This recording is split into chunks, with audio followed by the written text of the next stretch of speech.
bonsoir à tous, famille. Bienvenue à Stratégie Militaire. Nous sommes en direct en ce moment. 11 février 2026, la réunion entre Bibi Netanyahou et Donald Trump, président des États-Unis d'Amérique, commandant en chef de la plus grande armée du monde, est terminée. Voici les résultats. Et que pouvaient bien être ces plus de 3 heures de réunion entre les hommes les plus puissants de cette planète? Famille, vos likes, vos commentaires, on commence, allons-y.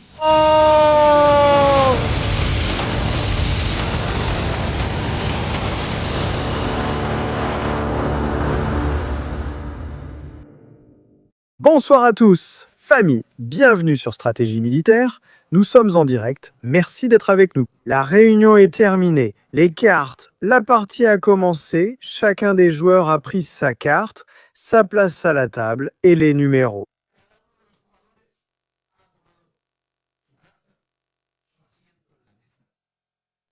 Les paris sont fermés. 3 heures de réunion entre Bibi Netanyahou et Donald J. Trump. 3 heures pendant lesquelles ils ont discuté, où ils ont abordé les parties les plus importantes. Et quels sont les termes selon lesquels Israël pourrait accepter ou non? C'est aussi un autre des débats. Pourrait-il accepter ou non une trêve? Pas une paix. Il n'y aura jamais de paix entre le régime iranien et Israël. Le régime iranien a fait énormément de mal à Israël. Non seulement des dégâts militaires, mais aussi des années de complot, financer et préparer des attaques comme celle du 7 octobre. C'est ça, c'est ça. Famille, je vous souhaite la bienvenue à Stratégie Militaire. Nous sommes en direct en ce moment, une émission intéressante, la suite de la précédente. Maintenant, puisque nous avons plus d'informations, nous avons plus de données. Évidemment, ce qui se passe, ce qui arrive, Bibi sera peut-être dans peu de temps, dans quelques heures, de retour en direction d'Israël.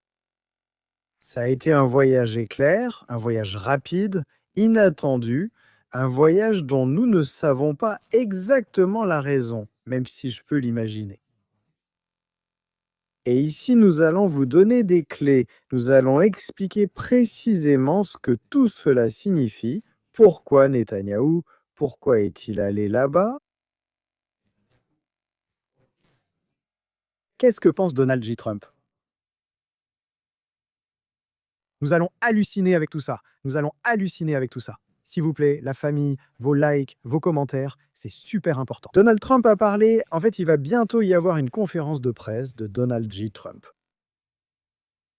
Je suppose, je comprends, moi je soupçonne que cette conférence de presse va être destinée à parler précisément de cela. Dans 1 heure, Donald J. Trump va comparaître devant les médias pour nous expliquer, pour nous dire ce qui va se passer avec l'Iran. Quelle est la prochaine étape et pourquoi l'Iran ne peut-il pas avoir l'arme nucléaire? Et d'autres choses, Netanyahou a assisté à la réunion,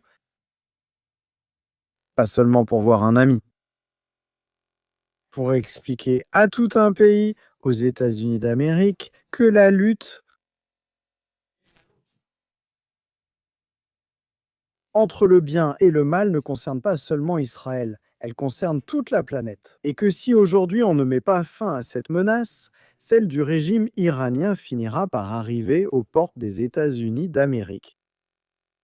Ce n'est pas un fantasme, c'est une véritable réalité. Au cours des dernières années, ce régime, le régime des ayatollahs, s'est emparé et a établi des bases d'opération dans des pays comme le Venezuela, la Colombie, Argentine, Mexique, Cada vez más cerca. États-Unis d'Amérique. Allô? Il y a eu des opérations de renseignement pour démanteler toutes ces menaces. Mais dans certains cas, parfois elles ont échoué et malheureusement, ce sont des innocents qui ont payé les défaillances de sécurité de ces grandes puissances. Ce n'est pas le moment de commettre des erreurs. On ne peut plus se permettre une autre erreur comme celle du 7 octobre, comme les attentats de l'AMIA et de l'Argentine. C'est un moment particulier. C'est un moment où il faut prendre des décisions difficiles, avec ou sans les États-Unis, hein, peu importe.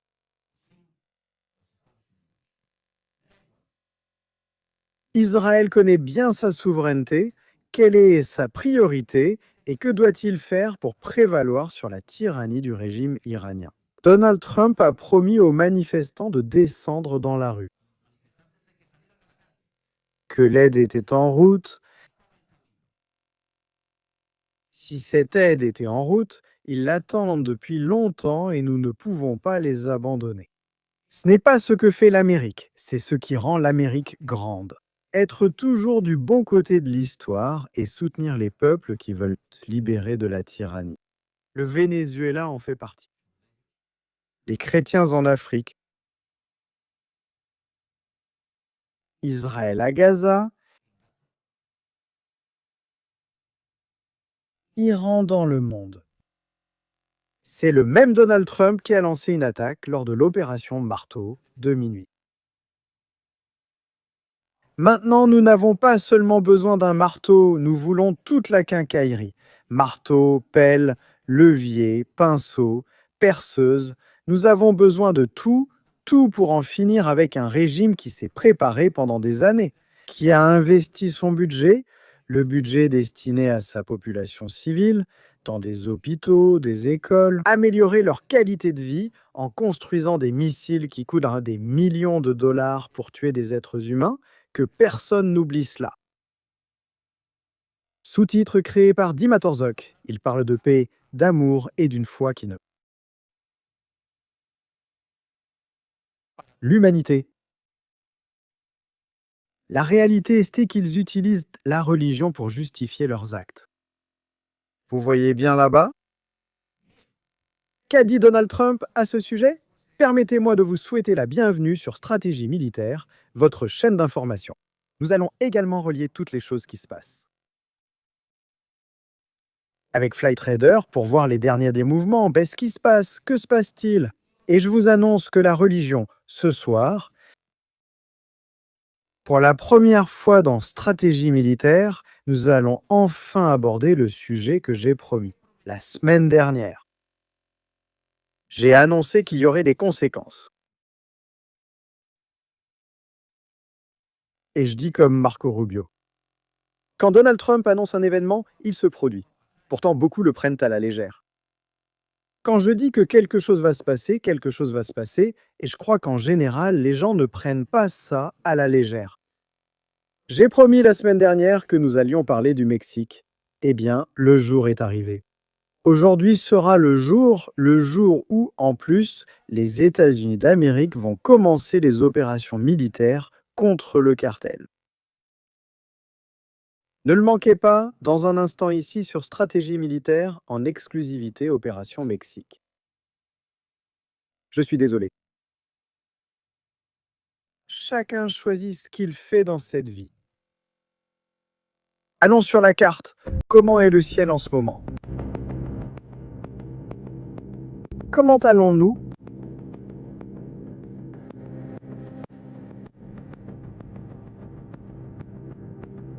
Regarde, j'ai agrandi le curseur pour que vous le voyez, d'accord? Vos suggestions sont toujours écoutées. Au fait, je veux saluer une personne, ça va être incroyable pour moi. Je veux adresser un salut à une personne qui, aujourd'hui, se trouvait dans un centre commercial en Espagne, descendait des escaliers et regardait Estrategias Militares sur son téléphone. S'il vous plaît, quand vous descendez les escalators d'un centre commercial, ne regardez pas cette émission de peur que vous ne tombiez. J'ai des yeux partout, on me l'a dit. Un salut à ce fan, merci beaucoup de regarder notre chaîne. Impressionné, hein? Impressionné? Bien. Ils sont là. Les envois continuent, l'un après l'autre.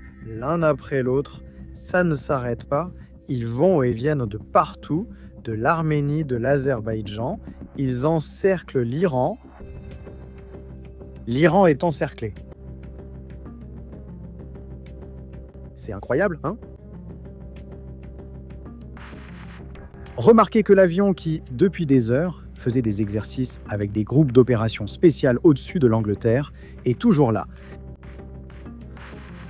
Il continue de tourner en rond. Qu'est-ce qu'on a au-dessus de l'Atlantique? Allons voir. Un avion qui va traverser directement, sans même s'arrêter au Royaume-Uni pour se reposer. Ce super Hercule a déjà traversé aussi. Allons voir. Et comment ça va au Mexique? J'ai vraiment hâte de commencer l'autre émission, je le dis sérieusement. Sous-titres réalisés par Dima Torzok. Oh, Mexique, Mexique, mon Dieu, ce qui va se passer là-bas?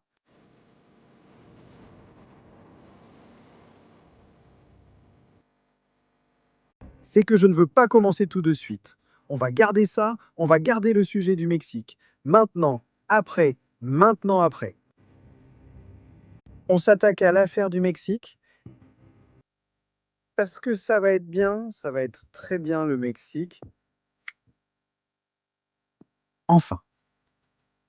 Donald J. Trump, qu'a-t-il dit de la réunion avec Vivi? Premières impressions et commentaires. Vivi, Vivi, Vivi, qu'as-tu fait Vivi? Twitter est devenu le porte-parole de nombreux pays, y compris les États-Unis. Nous passons par ici, nous y sommes. Je viens de rencontrer le Premier ministre israélien, Netanyahou, ainsi que plusieurs de ses représentants. Ce fut une réunion très positive, l'excellente relation entre nos deux pays se poursuit. Aucun accord définitif n'a été conclu, sauf que j'ai insisté pour que les négociations avec l'Iran se poursuivent afin de voir s'il est possible de parvenir à un accord. Si c'est possible, j'informerai le Premier ministre que ce sera ma préférence. Sinon, nous devrons simplement voir quel sera le résultat. La dernière fois, l'Iran a décidé qu'il valait mieux ne pas parvenir à un accord et a reçu un coup en pleine nuit. Cela n'a pas fonctionné pour eux. Espérons qu'ils seront plus responsables cette fois. De plus, nous avons discuté des énormes progrès réalisés à Gaza, dans la région en général. Y a-t-il vraiment la paix au Moyen-Orient? Merci de votre attention à ce sujet. À suivre. Ceci est un message politique, c'est un message diplomatique, ce n'est pas la réalité. S'il vous plaît, que personne ne se fasse d'illusions. Il n'y a pas de paix au Moyen-Orient tant qu'il existe un régime qui pointe plus de 2000 missiles balistiques sur un pays appelé Israël. Je ne considère pas cela comme la paix, ni ne crois que ce soit une paix. Mais s'ils pensent que oui, je le respecte même si je ne le partage pas. D'ailleurs, s'il y avait la paix, on ne préparerait pas une guerre. Et c'est que les préparatifs le montrent. Le nombre logistique, les forces, les chiffres sont là et cela ressemble plutôt à ce que nous gagnons du temps pour lancer l'attaque contre l'Iran. L'Iran, qui n'est pas stupide, le sait et sait qu'il ne va pas renoncer à son programme nucléaire. Ils savent que leur programme nucléaire était nécessaire à 100%, que leur programme de missiles balistiques aussi est nécessaire à 100%, parce qu'ils doivent toujours justifier une attaque contre quelqu'un. Ce qui, comme nous le savons tous, ne sera pas possible. Et nous connaissons déjà la mentalité de l'ayatollah et de son entourage, Larijani. Moghadam. Et tous ces gens-là, comme nous le savons déjà, à quoi ils pensent, à ce qu'ils privilégient dans leurs besoins nationaux. Nous savons qu'il va y avoir une attaque. D'ailleurs, je crois que Vivi y est allée et lui a dit quelque chose d'assez intéressant.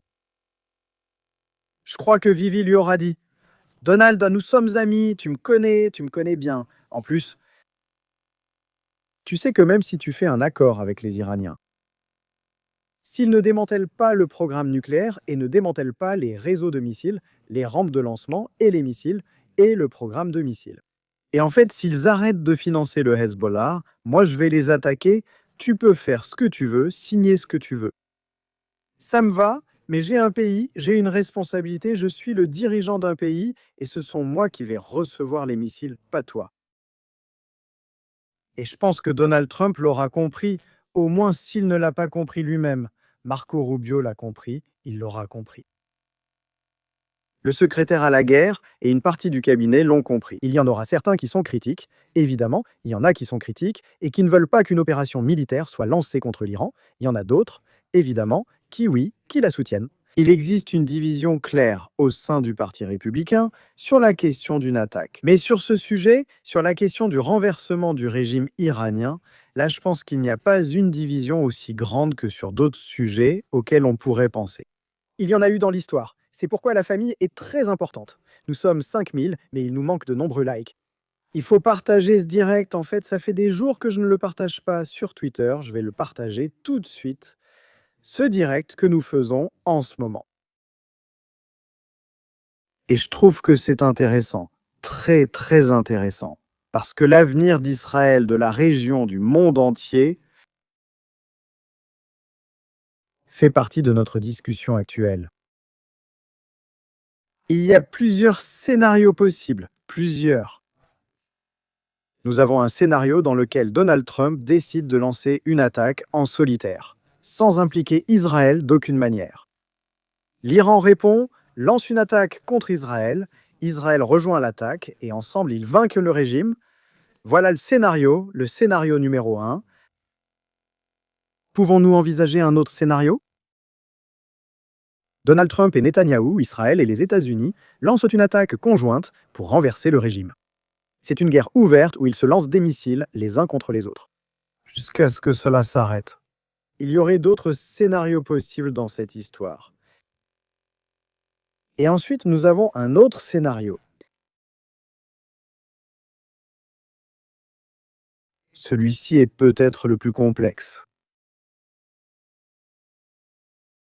Trump signe un accord avec l'Iran. Un mauvais accord, sans aucun doute, négocier avec l'Iran est une perte de temps. Beaucoup de gens au sein du Parti républicain l'ont dit.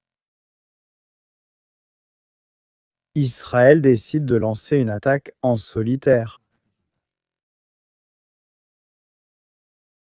entraînant les États-Unis d'Amérique dans cette attaque.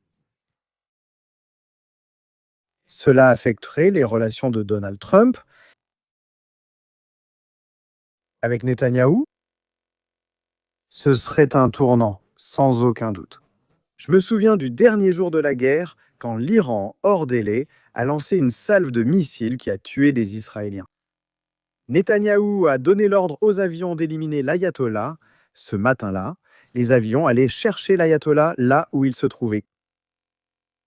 Trump l'a su et sur les réseaux sociaux, dans une sorte de message donnant des ordres à Israël, il lui a dit de faire demi-tour.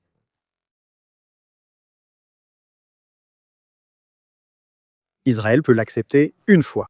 Pour l'amitié qu'il a avec Trump, pour tout ce que Trump a fait pour Israël depuis qu'il est arrivé au pouvoir lors de ce second mandat. Pour tout le soutien dans la guerre à Gaza, pour tout ce qui se passe. Mais Israël ne doit pas refaire la même erreur. S'il faut attaquer, on attaquera. Je pense que c'est ce que Bibi est allé dire. Il est allé dire « Nous payons nos armes, nous sommes des alliés, nous sommes ton meilleur allié. Nous faisons partie du peuple nord-américain. Beaucoup de nos citoyens ont la nationalité américaine. Et toi, tout comme moi, nous avons l'obligation de les protéger tous. Tous. » Et avec l'Iran, ce n'est pas possible. Et en plus, c'est que Trump lui-même, au début de l'année avec les manifestations, il leur a dit « Sortez manifester, il ne les abandonnera pas. » Maintenant, tout ce sang versé, plus de 30 000. J'ai déjà entendu des chiffres effrayants, 90 000 personnes mortes lors des manifestations. C'est complètement fou. Et ça n'a absolument aucun sens. Ça n'a absolument aucun sens. Je voudrais rappeler, j'ouvre une parenthèse, maintenant que je viens de me souvenir de quelque chose, je voudrais rappeler que stratégie militaire, pas tout de suite. Diffuse sur TikTok tout programme que vous voyez sur TikTok ou tout contenu que vous voyez sur TikTok est illégal. Une procédure judiciaire a-t-elle déjà été engagée pour le signaler? Les copieurs de contenu que vous utilisez, je vous conseille d'arrêter de le faire. Nous diffusons seulement sur YouTube et Twitch. On le fera sur TikTok au bon moment. Je le dis pour éviter que quelqu'un ait son compte fermé ou reçoive des plaintes. Mais le sujet est déjà là. Moi, je m'en détache complètement et des choses vont arriver. Je peux vous montrer plusieurs chaînes déjà fermées. Celui qui veut diffuser notre contenu, qu'il vienne, qu'il m'envoie un email. On en parle, pas de souci, ce n'est pas pour rien, c'est parce que j'aime avoir le contrôle sur ce dont on parle. Parce qu'après, ils le coupent en deux et ils sortent des morceaux sans aucune autorisation.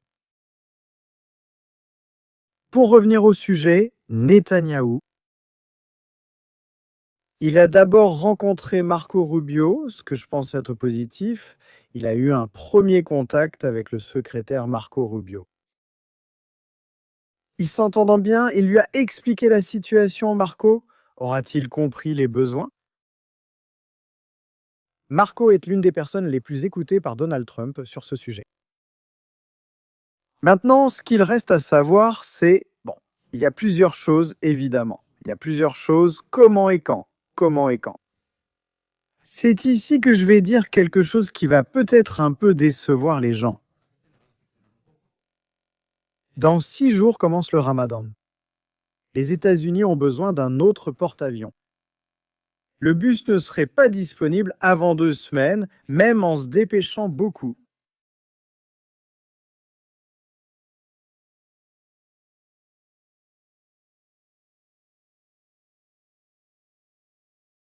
En quelques semaines, le bus pourrait être envoyé, mais normalement quand ils finissent l'exercice actuel, qui est la préparation au déploiement. On accorde 1 mois de vacances à l'équipage pour qu'ils puissent dire au revoir à leur famille et se détendre. Les déploiements d'un porte-avions sont de grands déploiements. Si cela change, c'est-à-dire si nous sautons ce repos, le bus serait disponible dans environ 2 semaines pour commencer l'opération. Il pourrait également arriver que, pendant le trajet vers la Méditerranée, le bus effectue ses opérations. De ce dont nous parlons en ce moment. Je veux vous montrer quelque chose pour que vous compreniez, ceci est exclusivement pour vous. Vous ne le verrez nulle part ailleurs. Vraiment, non. Le sujet du porte-avions. Bien. Actuellement, alors que nous parlons,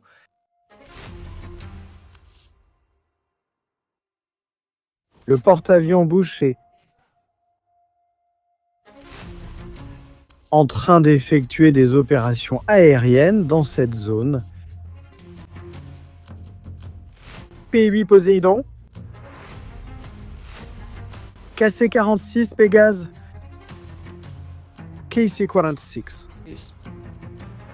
Dans cette zone ici, des opérations préparatoires sont en cours dans le nord de la Floride. Il accélère le processus pour que son porte-avions, dont la base habituelle est à Norfolk, soit prêt le plus rapidement possible. Et qui maintenant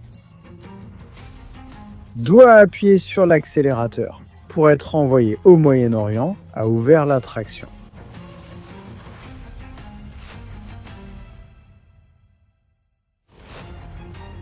Ce qui signifie envoyer la Ford.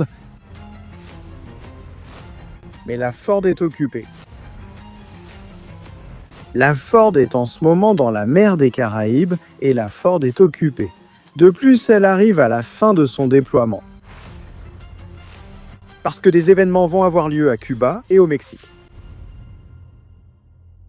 Cuba et Mexique, donc nous ne pouvons pas envoyer la Ford. Le bus, qui en plus a pris la direction du sud, est parti de Norfolk. Ceci est la base d'opération de la plus grande flotte de la côte est des États-Unis d'Amérique. C'est ici que, il y a des porte-avions. Nous voyons ici quelques images qui ne sont pas récentes. Ce sont des images d'archives satellites. Nous voyons des destroyers, nous voyons des navires amphibies ou porte-aéronefs, ce que nous voyons ici. Je crois que celui-ci est l'Iwo Jima, parce qu'il y a un Harry, je crois que c'est l'Iwo Jima, nous avons un autre nombre d'aéronefs. Il y avait là un croiseur. Ticonderoga, il y a des destroyers de la classe Harley Burke. Bon, de ceux-là, il y en a à l'appel. Et des Ticonderoga, il y en a à l'appel. Nous avons aussi des sous-marins. Ceci est l'une des bases les plus importantes de la marine des États-Unis d'Amérique. C'est vraiment une ville. C'est une ville entière uniquement pour la marine des États-Unis d'Amérique. Le bus est parti en direction du sud. Si on tourne comme ça, on le voit de ce côté et il serait dans cette zone d'opération. Il y réalise ses exercices. Ramadan, je veux dire, commence dans 7 jours, 6 jours. Les dates, cette année pour le Ramadan. Nous allons vérifier, je crois que c'est jusqu'au 17 mars. Nous allons confirmer cela jeudi, 19 mars. Porte-avions, il lui reste 2 semaines d'entraînement plus une autre semaine et demie. En train de traverser l'Atlantique, nous sommes en ce moment à la fin de la semaine du 9 février. Nous sommes à la moitié du mercredi. Nous y sommes encore. On parle du 16, ce serait une autre semaine, la semaine du 23, encore une semaine, 1, 2, 3, on arrive au 2 mars. Et la semaine du 9 qui irait jusqu'au 15, 15 avec les 16 et 17 mars, lundi et mardi. Je le mets là juste pour que ce soit d'accord. Les États-Unis n'ont pas à attendre une fête religieuse pour attaquer un ennemi qui ne la respectera peut-être pas. C'est plutôt à cause des alliés des États-Unis, l'Arabie saoudite, le Qatar, le Koweït, la Jordanie. Ils n'aimeraient pas avoir à mener des opérations militaires pendant le mois de Ramadan. C'est un mois où il y a beaucoup de voyageurs à la Mecque et à Médine parce qu'il y a des voyages de pèlerinage. Les vols pourraient être affectés, ce qui aurait un impact économique très négatif pour l'Arabie saoudite en termes de préparation militaire. Les gens aiment jeûner dans ces pays, on jeûne pendant la journée et on mange la nuit, n'est-ce pas? Et ce ne serait pas le scénario idéal. Ensuite, en Iran, l'ayatollah sortirait pour dire qu'on leur a déclaré la guerre sainte pendant le mois sacré du Ramadan et que cette bataille sera à mort. Parce que le prophète Mahomet a combattu pendant le mois de Ramadan. Par exemple, j'essaie de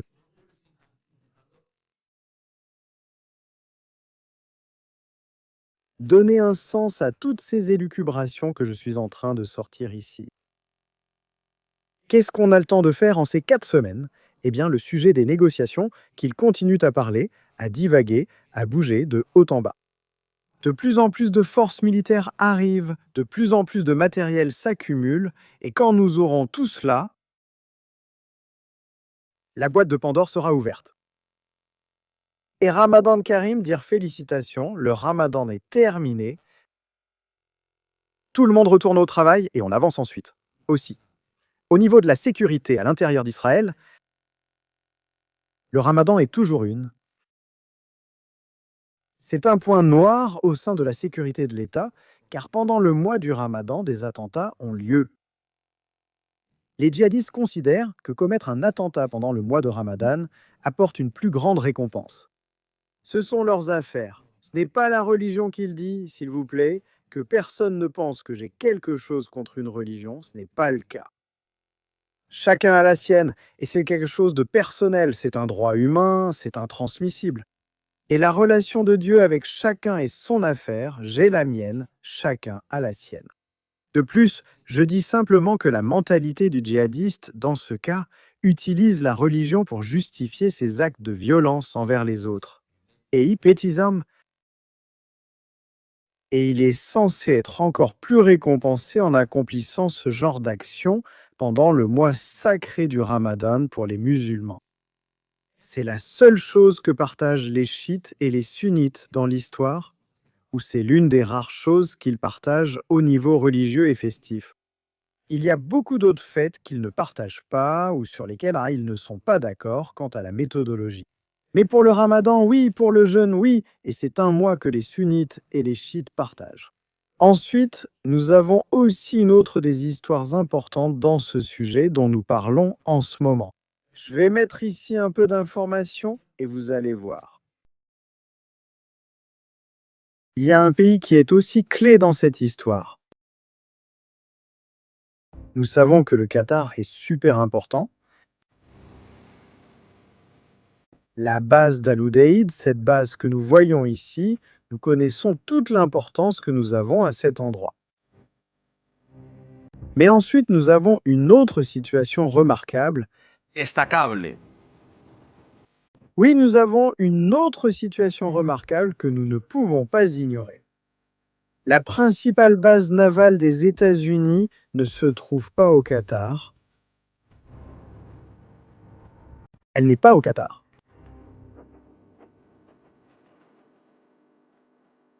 Où est-elle? Bahreïn. Ici. La base de la flotte nord-américaine est située à Bahreïn. Le ZCO n'est pas à Al-Udeid au Qatar, il est à Bahreïn. Que se passe-t-il avec Bahreïn? La plupart de la population est scythe. Mais le monarque, la monarchie de Bahreïn, est sunnite. S'ils lancent une opération à l'intérieur de l'Iran pendant le mois de Ramadan contre les Iraniens, des révoltes peuvent survenir à l'intérieur de Bahreïn. J'y suis allé une fois, c'est joli. Ils ont ici de très jolies îles qu'ils sont en train de construire là-bas dans la mer. Je ne sais pas, si un tsunami arrive, ce sera peut-être sauf qui peut. Mais bon, Bahreïn est peut-être l'un des pays de la région des Émirats. Ce n'est pas un émirat. C'est une extension de l'Arabie Saoudite. C'est une île et en plus elle est reliée par un pont à l'Arabie Saoudite. C'est la frontière entre le royaume de Bahreïn et celui d'Arabie Saoudite. La monarchie est très liée. En fait, lorsqu'il y a des manifestations, ils envoient l'armée d'Arabie Saoudite pour les soutenir. C'est un tout petit pays. Les choses sont comme elles évoluent comme elles évoluent, et elles se passent comme elles se passent. Nous, les Occidentaux, ne comprenons pas cela, car notre culture, philosophie et vision de la vie diffèrent totalement de celle de ces pays. Je ne dis pas qu'elles soient identiques. C'est l'île aux poissons, c'est hallucinant. Quand il y a de l'argent, tout est permis dans ces endroits, tout est permis. Et bien sûr, eux, ce qu'ils veulent, c'est avoir la tranquillité. C'est pour cela que l'Arabie Saoudite, Bahreïn, le Qatar et les Émirats arabes unis refusent de se mêler à la bagarre, affirmant que leur niveau de vie est très élevé. Nous ne voulons pas appauvrir notre population. Dans une guerre contre l'Iran, du moins eux ne le souhaitent pas. Ils vont être entraînés, qu'ils le veuillent ou non, c'est très clair, ils vont être entraînés dans cette histoire. Mais, bien sûr, c'est un mois compliqué. Alors je sais que nous avions une fenêtre d'opportunité. Au début du mois, tout n'était pas prêt. Il faut entraîner les équipages, il faut envoyer le porte-avions, il faut sécuriser différents points de la frontière. Et cela prend du temps. Cela ne ferait pas de mal aux États-Unis d'Amérique. Un mois de préparation supplémentaire, cela ne leur ferait pas de mal, mais attention, chaque jour qui passe. L'Iran devient plus fort, l'Iran reçoit des choses de la Chine, Il a reçu des systèmes de guerre électronique de la Russie que nous avons déjà localisés. Je prépare le programme. Et c'est aussi un risque. C'est un risque que l'Iran lance une attaque surprise. Si l'Iran sait que le plan est de les attaquer, ils vont attaquer. C'est pour ça que Bibi s'est rendu là-bas. Trump a dit qu'il poursuivait les négociations, que tout allait bien, qu'on allait continuer à discuter. C'est précisément pour éviter le lancement d'une attaque surprise de l'Iran. Il ne veut pas non plus risquer de lancer une attaque s'il ne sait pas qu'ils vont aller détruire le régime. L'Iran ne sait toujours pas vraiment quels sont les plans des États-Unis et d'Israël.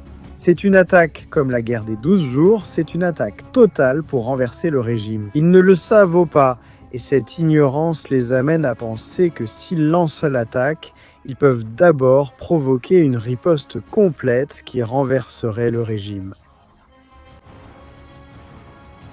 C'est peut-être ce qu'ils veulent éviter. Bien. Nous allons regarder des images, c'est...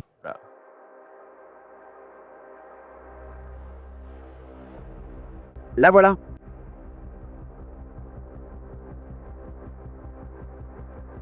Marco Rubio, je vivrai si longtemps. L'équipe de Vivi et Marco. Israël entre à la table de la paix, document signé. La table de la paix est quelque chose qui pourrait remplacer les Nations Unies d'ici quelques années. Les Nations Unies sont un organisme qui est déjà hors de l'espace-temps dans le futur de cette planète. Elle l'a démontré avec toutes ses erreurs, scandales, corruption, et maintenant les États-Unis ont un nouveau projet. Netanyahou s'est joint à eux. Mais regardez. Le visage de Vivi est en train de sourire. Marco Rubio sérieux.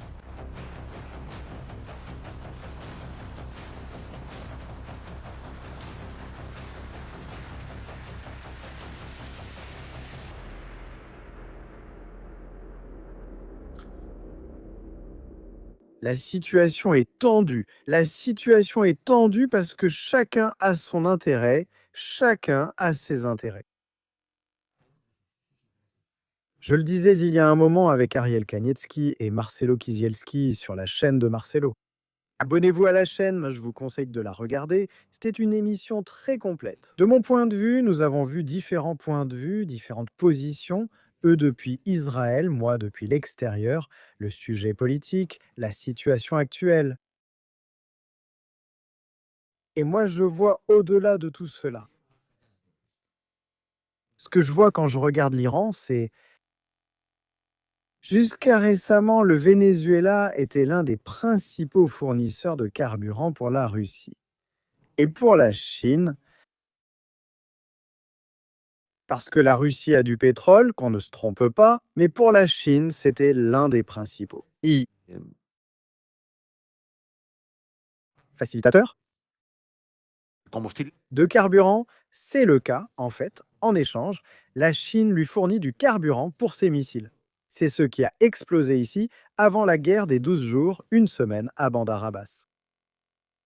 Nous avons eu cette méga explosion de... des centaines de conteneurs et de ces trucs-là qui ont explosé là-bas, dans le centre de chargement. Et c'était par ici, oui, à cet endroit. Ici, c'est là qu'a eu lieu la catastrophe du carburant pour les missiles. Quelqu'un a laissé tomber une cigarette, comme je dis toujours, un barbecue. Et je pense que les États-Unis voient au-delà de tout cela. Est-il vrai qu'ils veulent mettre fin au régime?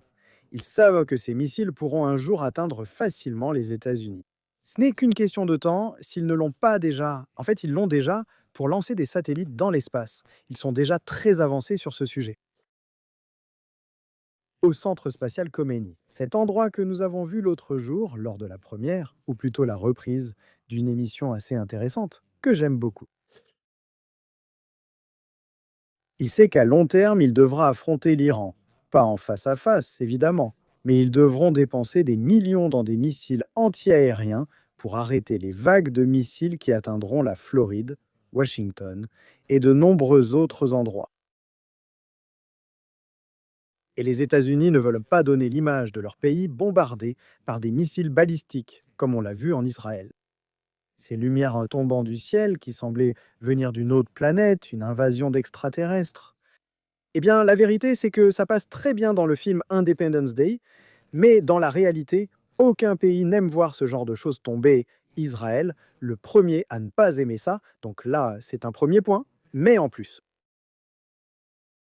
Sous-titre, dit Matorzok, si nous faisons tomber le régime de l'ayatollah et que nous avons le contrôle du pétrole. La Chine se retrouve sans carburant. La Chine va devoir acheter du pétrole au prix du marché. Ils ne seront plus compétitifs ni capables d'inonder le marché, car leurs produits ne seront plus aussi bon marché. Le raffinage des plastiques, du PVC et de toutes ces choses ne leur reviendra plus aussi bon marché. Et ils devront réduire leur budget militaire. Chose qui peut beaucoup intéresser les États-Unis d'Amérique. L'une des raisons pour lesquelles on a fait tout ce qui concerne le dossier du Venezuela, c'est pour éviter qu'ils ne le vendent à la Chine et à la Russie. Vous connaissez la photo fantôme attaquée récemment jusque dans l'océan Indien? Oui? Bien. Ce serait un autre des points importants. Le contrôle de la gestion du potentiel d'hydrocarbures que possède l'Iran, qui est l'un des plus puissants au monde, avec le Venezuela. Et aurait-il déjà assuré ou tracé les lignes d'approvisionnement mondiales pour le reste de l'histoire? Pratiquement, cela laisserait la Chine et la Russie dans une position affaiblie, évidemment. Et cela apporterait une ère ou une période importante de tranquillité. Dans toute la région du Golfe Persique, avec des prix abordables, le prix du carburant pourrait beaucoup baisser. L'Arabie saoudite, par exemple, n'est pas intéressée par une forte baisse du prix du carburant, car cela réduit ses gains. Mais il y a un autre type à qui cela n'intéresse d'aucune manière. Qu'on lève l'embargo en Iran, et c'est la Turquie. Même s'ils sont ennemis, parce qu'ils le sont, car chacun a ses intérêts, et chacun veut être la puissance régionale de cette partie du monde. En ce moment même, la plupart des oléoducs et gazoducs qui viennent du Qatar et les oléoducs qui viennent d'Arabie saoudite, d'Irak et d'autres pays traversent la Turquie et de la Turquie arrivent en Europe. Mais ce que nous pourrions voir ici, c'est que si l'Iran sort de cet embargo, il n'aurait alors plus besoin de passer par là. Ces oléoducs passant par la Turquie peuvent emprunter une route beaucoup plus au nord, évitant l'espace turc, entrer par la mer Noire et arriver directement en Bulgarie, en Roumanie. Une série de projets qui sont assez intéressants. Il y a aussi un autre projet d'avenir qui est une autre chose qui rend la Turquie très nerveuse, c'est la construction de systèmes de transport d'hydrocarbures passant par l'Arabie saoudite, la Jordanie et Israël, directement vers la Méditerranée en direction de la Grèce, en contournant évidemment toute la situation turque. Cela les rend très nerveux et c'est pourquoi ils exercent toujours des pressions avec Chypre, car Chypre serait une station de base pour ce type de transport, qui irait ensuite jusqu'en Grèce et dans le reste de l'Europe. La Grèce s'intéresse beaucoup à cela, d'où son fort soutien à Israël récemment. Si vous faites attention, la guerre ne se mène pas seulement avec des armes, elle se mène aussi avec l'économie et la stratégie, et ceci est une stratégie pure. Ce que nous voyons en ce moment est l'un des plus grands déploiements de géostratégie que l'humanité ait connu ou que nous ayons vu ces derniers temps. Quand est-ce que Bibi revient? Bibi va revenir très très bientôt. Netanyahou va revenir très bientôt pour Israël. Il va revenir avec son sac à dos rempli de toutes les informations. Il lui aura présenté plus d'informations sur les risques du programme nucléaire iranien et sur la question des missiles. Et il le lui aura dit très clairement. Trump lui aura dit qu'il faut attendre un peu. Bibi aura dit non. Oui, j'attends ce que tu veux, mais si ce que tu fais ne me convainc pas, je ne vais pas l'accepter. que si c'est comme la dernière fois, la guerre des 12 jours, et qu'à la fin cela a poussé Trump à lancer l'attaque sur Fordo et sur Nathan. Israël a ses méthodes. Certaines sont meilleures que d'autres. L'idéal serait que ce soit quelque chose de commun, de consensuel, ce qui arrivera finalement au dernier moment. Ce sera le cas parce que les Iraniens ne vont pas céder. Ce qui fait qu'une guerre est pratiquement assurée, quoi qu'il arrive, de l'Iran contre le reste des pays de la région. Je pense que c'est très clair.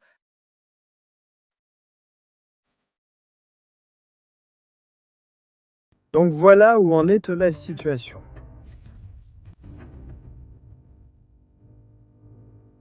Netanyahou, Bibi Netanyahou.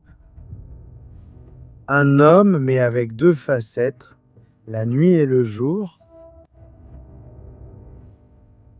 Par Bibi. Averse en Israël et averse hors d'Israël.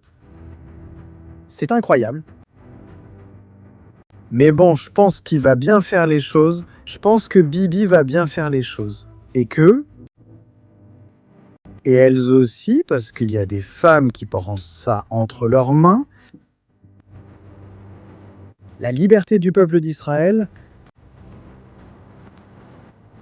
elles vont le faire. Génial. Famille, likez et commentez. Nous sommes en direct sur Stratégie Militaire. Donne un petit coup de pouce à la chaîne. On partage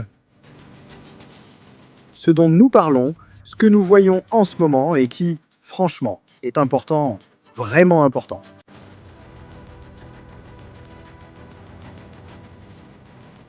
Super important, ça. Voyons ce qui se passe.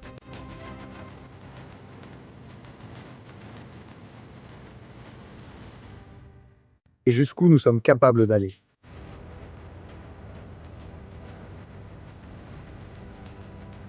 Au fait, à la maison, les choses restent les mêmes. L'EITAM, le véhicule blindé d'infanterie légère, entrant aujourd'hui même en Judée et en Samarie. C'est tout pour les sujets. Qu'est-ce qu'on va faire là-bas? Qu'est-ce qui va se passer là-bas? Tout cela est plein de mystères. Nous allons les résoudre un par un, n'est-ce pas? Que va-t-il se passer en Judée et en Samarie? Que va-t-il se passer à Gaza? Vont-ils être désarmés ou non? Nous verrons cela demain, nous en parlerons demain. Famille, je vais vite préparer ce qui concerne le Mexique parce que je ne veux pas rater ça. Qu'est-ce qui s'est passé? Et nous allons voir si Claudia Simbao revient à la raison. Rendez-vous dans la prochaine émission sur Stratégie Militaire. Salut à tous.